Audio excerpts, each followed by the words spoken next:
What we'll do is basically tell stories that inspire meaningful change. Something that will tell us that things can be better. And when we do things better, we can change the kind of Philippines we want. While ago in our prayer, iba-ibang dialect kasi yun eh. But I got a glimpse of some of the words. And the words that are particularly attracted my attention is hindrances, obstacles, challenges. So naturally, we encounter all of these things in our everyday life. But, you know, these challenges we can effectively address if we work together.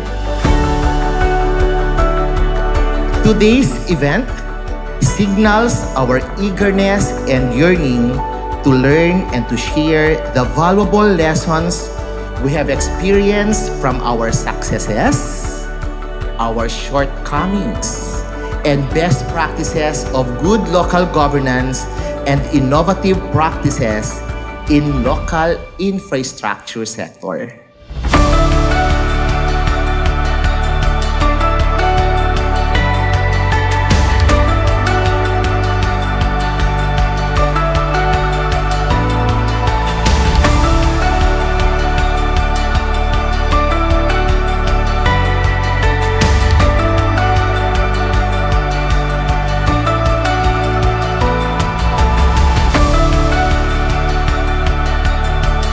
Today, as we gather to celebrate the success of stories of innovation and ingenuity demonstrated by our local government units in the realm of local infrastructure governance, it is imperative that we take a moment to reflect on the tireless efforts of each and everyone aimed at advancing the shared cause of infrastructure governance.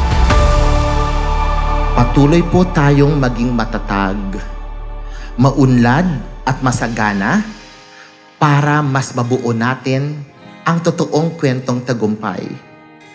Ang kwentong tagumpay ng mamamayang Pilipino para sa bagong Pilipinas.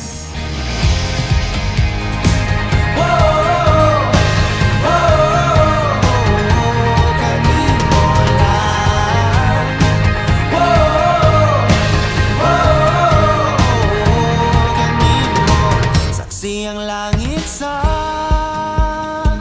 mga mata kong anigyud ka po yun ug ang akong dugha.